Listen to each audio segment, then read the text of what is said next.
But today's scripture reading comes from Romans chapter 5. It's the Message variation. And this is, the backdrop of this is Christianity and the Roman Empire are at a heading. They're bashing heads.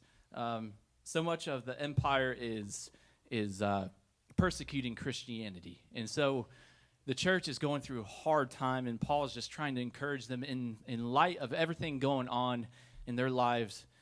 He's just saying, stand firm. You're going to go through hard times. There's going to be troubles, but you can stand firm in the knowledge that God will help you through the process. So in Romans 5, he writes this: by entering through faith into what God has always wanted to do for us, set us right with him, make us fit for him, we have it all together with God because of Jesus. And that's not all. We throw open our doors to God and discover at the same moment that he has already thrown open his door to us. We find ourselves standing where we always hoped we might stand, out in the wide open spaces of God's grace and glory, standing tall and shouting our praise. There's more to come. We continue to shout our praise even when we're hemmed in with troubles, because we know how troubles can develop passionate patience in us, and how that patience in turn forges the tempered steel of virtue, keeping us alert for whatever God will do next. In alert expectancy such as this, we're never left feeling shortchanged. Quite the contrary. We can't round up enough containers to hold everything God generously pours into our lives through the Holy Spirit. I love a good challenge. And I'm not sure if that's because I was the youngest in my family growing up, and everything always had a competitive edge to it. Like there's something I had to prove, but I always have loved a good challenge. And when I was a kid, I was in Cub Scouts, and when I was in Cub Scouts, it was about making the best derby car so that I could beat everybody else, or it was more about earning more pins than everybody else. Or when we were kids, we would play in the snow all the time in the wintertime. And it was about who could make the best fort. Or if you're sledding, who could go the furthest down the hill without getting hurt. And when I played sports, it was all about the grind, the need and desire to improve. So I would push myself with conditioning, with weightlifting, so that even if I wasn't the fastest or the strongest on a team, nobody was going to outwork me or at least question my work ethic. That love for a good challenge and being competitive still hasn't left me. You could just ask my wife. Playing cards or anything like that, yeah, it can be fun. Right? Uno? Yep, you should see your face. So for me, at this age in my life, this stage nearing my 40s, it looks a little bit different, especially as a pastor. It looks more like trying to read and study and research new material that doesn't necessarily align with the way I've always thought, because I like to push myself. I don't like being stagnant. I'm when it comes to physical stuff, the mental stuff, spirituality, I continue to push myself in that way as well. It's why over the past couple of years I've worked hard on my physical condition. And for me, it looks like exercising regularly, hiking or walking around the neighborhood with a weighted vest, or doing elliptical or a treadmill. And some of you guys have asked me over and over and over, what are you doing? That's it. Like, I'm just consistently showing up because I want to continue to push myself. I'm doing all these things and introducing new challenges because I think it's vital for my growth and development as a husband, a father, a pastor, a friend, and just a straight-up human being. One of my favorite things, though, when given the opportunity, is I love mountain hiking. I love being in the mountains. I literally have a tattoo on my wrist of a mountain. I can't tell you how many times people have asked, well, what's that mountain from? Is it like your favorite mountain? I'm like, it's a mountain. Like, it's not my favorite one, but it's because I love mountains. I love nature. I love being in them. And when I look up at a mountain range, I see and recognize the beauty, but I also see something waiting to be conquered. How many of you guys are like that? You see the mountains, you're like, oh, that's awesome. I wonder how long it would take to hike that. Like, that's me, like, to a T. Like, that's just the way I think. Some of you guys are like, no. I like flat land, I like beach. But I like it because it's a journey that challenges, and it requires strength, and it requires stamina and perseverance. And my love for hiking and getting a thrill out of climbing a mountain is almost synonymous and symbolic of my faith journey, and I think that's true for a lot of us. So using this imagery, this analogy, and this metaphor of climbing a mountain, I want us to explore a few things that I believe are vital when it comes to our faith journey. But before I begin, I want you to picture the journey you're on right now. Because the words I share with you this morning, they're not meant to minimize or sugarcoat your situation. Nor am I suggesting that we should all just be super happy because we're going through or have gone through some hardship. That's not at all what I'm trying to say this morning. My attempt at using imagery, analogy, and metaphor is simply meant to be a guide for us to understand our faith journey and the obstacles we face along the way. Like with any analogy or metaphor, it can't answer every single piece or bit of our experience and exactly what it is we're supposed to do in every single given circumstance. I simply pray that you find my words helpful wherever you are on your journey. So let's begin. When climbing and journeying in our faith, we need to keep our eyes fixed on the path, knowing it's leading us to the top. And usually when we start, we can see the final destination from afar, and we can see the peak. And this is one of my favorite mountains. Anybody, wild guess? What is it? Anybody know? Pacific Northwest? I heard Olympia. It's Rainier. It's Mount Rainier, one of my favorite mountains. Yes. So when we begin our journey, we can see the peak. We can see from a distance, that's where we're going. That's our trajectory. That's the point we're trying to get to. And when it comes to faith and in our particular imagery, that's what I want us to focus on. I don't want us to focus on the view, the peak, as heaven or the end of our life or the end of a destination, because throughout our entire faith journey, we're going to have different mountains that we climb. We're not just climbing one mountain, it's more like a mountain range. It's going up, it's going down, it's continuation of a faith journey. So at one point, it might look, the peak might look like closeness with God or Jesus as my peak. That's my destination. I want to continue to grow, and this is my journey. I want closeness with God. For another person, or at another point in our life, it might look like deep connection with other people or community.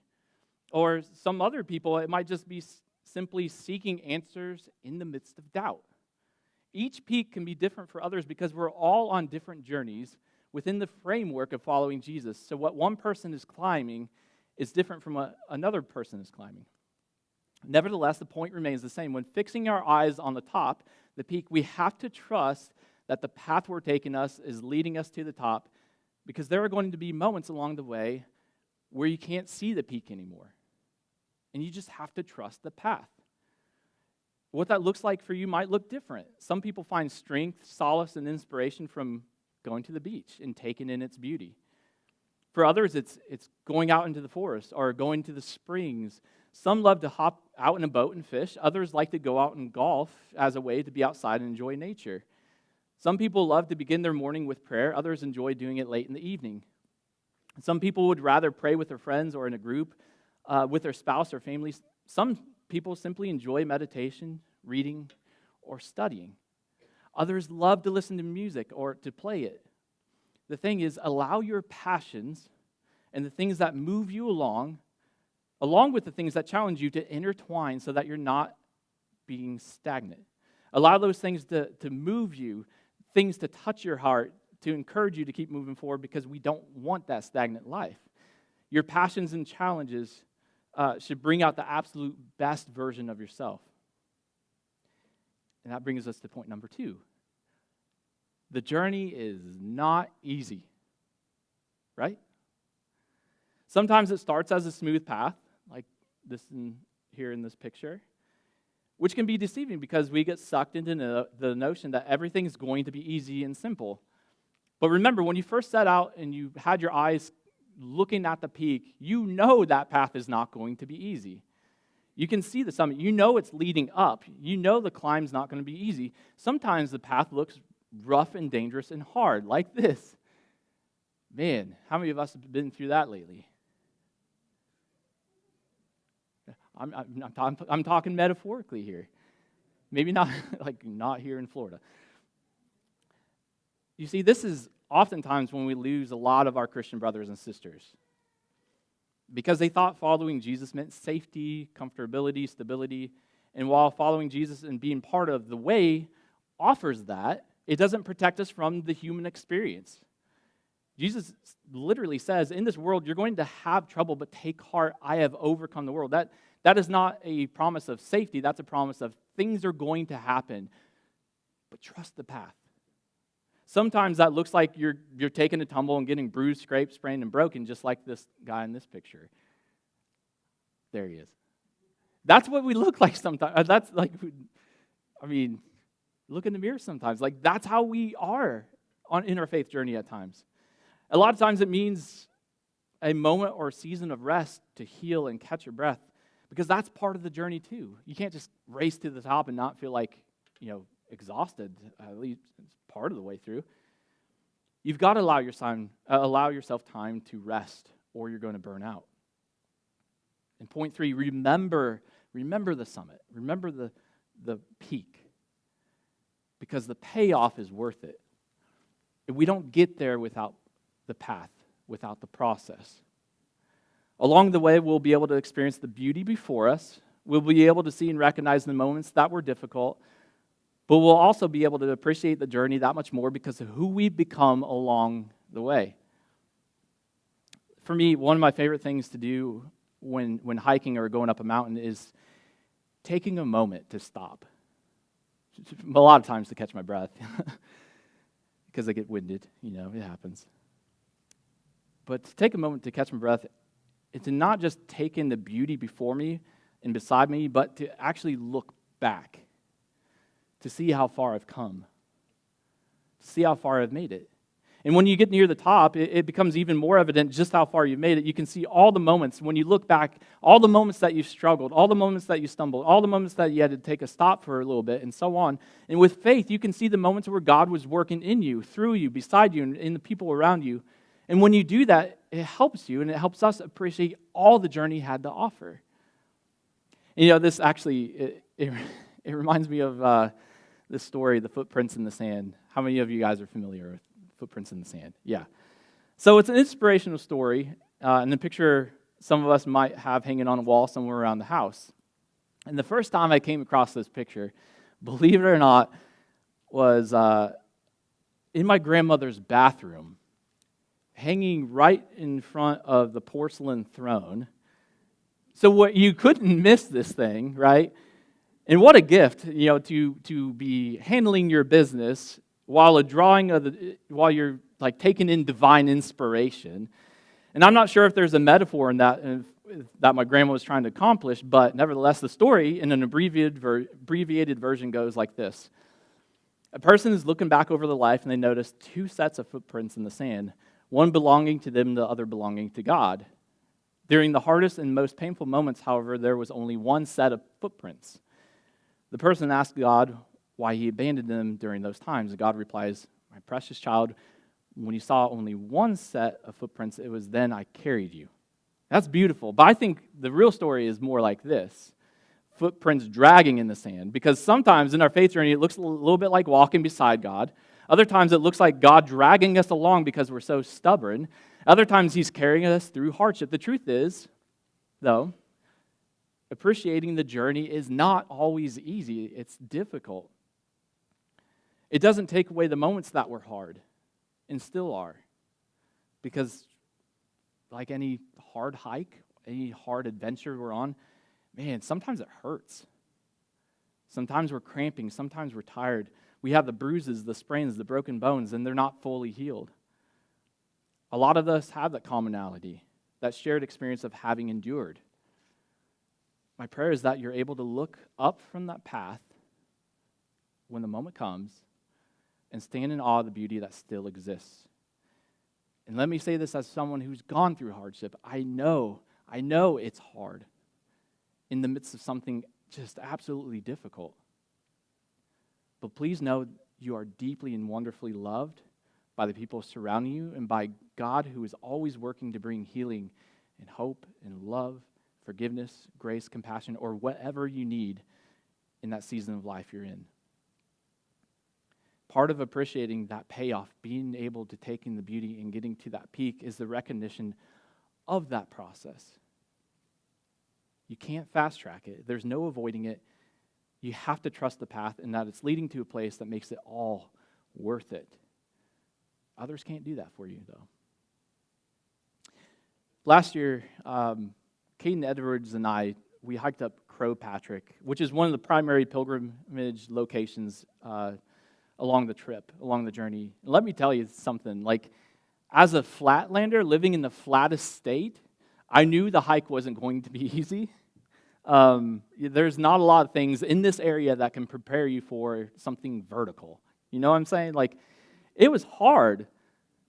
It wasn't easy, but we did it. And I came away with, like, extremely sore calf muscles and a lingering pain in my left knee. And word to the wise, use 2 walking sticks. Like, that's the wisdom sharing with you. And while we didn't get this exact view, this is the view from the top, because we had some clouds and stuff, it did start to lift on our way back down the mountainside. And the whole time we're just going, man, that was hard, but that was worth it. That was worth it. And that's the point I'm making. I'd love for us to get a point in our faith journey where our relationship with God doesn't hinge on whether or not something bad happens to us, because it's going to. Let's not give up in those moments. Difficulties are going to arise, and when they do, we have to trust that God is working with us, alongside us, and within the people surrounding us to help carry or drag us along. And maybe when we have a moment to stop and breathe just a little, we can acknowledge that there's still beauty in this life that we've been given. Part of the joy and chaos of the journey is sometimes you're wondering, what did I get myself into? What's this all about? Like, does anybody know what I'm talking about? Like, I'm talking about life. Like, you're just like, man, this whole Jesus thing, this thing is hard. Or what I'm enduring is tough. Like, how do people get through this? So my journey to following Jesus began nearly 25 years ago, which is wild to think about. But it's been one of the wildest, if I'm being honest, it's been one of the wildest, hardest, most frustrating, most liberating, most fulfilling, most confusing, most heartbreaking, and joyful and loving experiences of my life. It's been challenging, but I love a good challenge. And I had a chance to spend time with this group of adults and students from Lake Ridge Christian Church out of Paris, Illinois, while I was serving along some dear friends in Northern Ireland. And I didn't know I was leading this group until early June. Usually I have 8 to 10 months to prepare ahead of time, and I have a little bit of a notice. But I couldn't pass up the opportunity, because through my life and faith experiences, God has often done some of the coolest things through a multitude of yeses. And that was true of this particular trip. So why do we embrace the climb? Why do I continue to embrace the climb? Because of the person I become in the process, the people we become in the process. We become people that God can work through and make a difference in the lives of others. See, I didn't know any of these students or adults on this trip. I literally met this group of people in the Dublin airport as I said, hey, we got to catch this bus, let's go. I had only one conversation with the youth leader a week before we left, but it became evident early on God was already working behind the scenes in a way I can't explain. And if I had more time to get into the details of how all this came to be, but the important piece I wanted to share is this. Throughout this week that I had with these adults and students, I was able to have conversations with the group at different times. I had opportunities to listen to and hear their stories. It didn't take me more than a couple days to realize and recognize that a lot of their stories and experiences were very similar to what I had experienced as a teen, as a young adult, as a husband, as a father. And that's when I recognized and knew right away that saying yes to this journey, to this trip, went way deeper than I ever could have imagined. It was such an amazing experience being able to share with them, like, hey, like, what you just shared, I've been there. I've been where you are. A different path, but similar journey. And while, like for me, I'm still a work in progress, like we all are, I'm a living testimony to the work God can do in you if you stay committed to following the path. Because if God can use this small town dude from Iowa with all his quirks, brokenness, strengths, weaknesses, and abilities to make a small difference in the world, he can certainly do that and more in you. You guys, what a gift. What a gift. To be able to continue to say yes, to be on this journey in spite of all the things that happen, and being able to take it all in and say, God, I know you're still good. What a gift. In our group, actually, there's a group picture here. We actually even got to do a little bit of a pseudo mountain climb. There we are, somewhere in the Mourne Mountains in Northern Ireland. But that was such a fun experience and a teaching moment to share a message like I'm giving with you this morning with this group. So all these things to simply say this: trust the journey, trust the path, and trust the process. And may we get to the point where we can echo Paul's words from earlier. We continue to shout our praise even when we're hemmed in with troubles, because we know how troubles can develop passionate patience in us, and how that patience in turn forges the tempered steel of virtue, keeping us alert for whatever God will do next. In alert expectancies such as this, we're never left feeling shortchanged. Quite the contrary, we can't round up enough containers to hold everything God generously pours into our lives through the Holy Spirit.